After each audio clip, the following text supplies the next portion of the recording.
शिव पुराण में कई अद्भुत और प्रेरणादायक कथाएं हैं, जिनमें से एक बहुत प्रसिद्ध और लोकप्रिय कथा है जालंधर वध की। ये कथा भगवान शिव की शक्ति और उनकी पत्नी पार्वती के प्रेम और विश्वास को दर्शाती है। जालंधर का जन्म। ये कथा तब शुरू होती है जब समुद्र मंथन के दौरान भगवान विष्णु ने मोहिनी रूप धारण करके राक्षसों को छल से अमृत से वंचित कर दिया। इस पर समुद्र ने बहुत क्रोधित होकर भगवान शिव से न्याय की प्रार्थना की। समुद्र की प्रार्थना पर शिव ने उसे एक पुत्र का वरदान दिया, जो समुद्र के जल से उत्पन्न हुआ।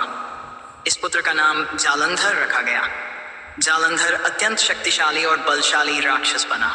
वह इतना शक्तिशाली था कि उसने देवताओं और इंद्र को भी पराजित कर स्वर्ग पर अपना अधिकार जमा लिया।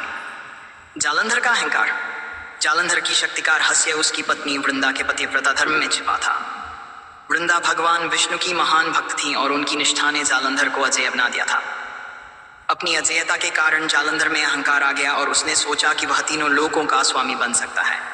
एक दिन उसने अपने सेवकों से सुना कि माता पार्वती अत्यंत सुंदर हैं और भगवान शिव की पत्नी हैं। यह सुनकर जालंधर ने पार्वती पर अधिकार करने का निश्चय किया और शिव जी को चुनौती देने के लिए कैलाश पर्वत पर चला गया। शिव और जालंधर का। जब जालंधर ने पार्वती को अपने साथ ले जाने की धमकी दी, तो भगवान शिव ने उसे युद्ध के लिए ललकारा।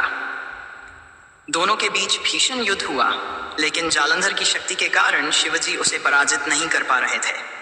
जालंधर की शक्ति वृंदा के पतिव्रता धर्म के कारण थी और इस वजह से वह युद्ध में अजेय था। वृंदा का पतिव्रता धर्म भंग।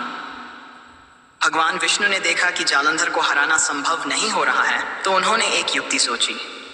विष्णु ने जालंधर का रूप धारण किया और वृंदा के पास पहुंच गए।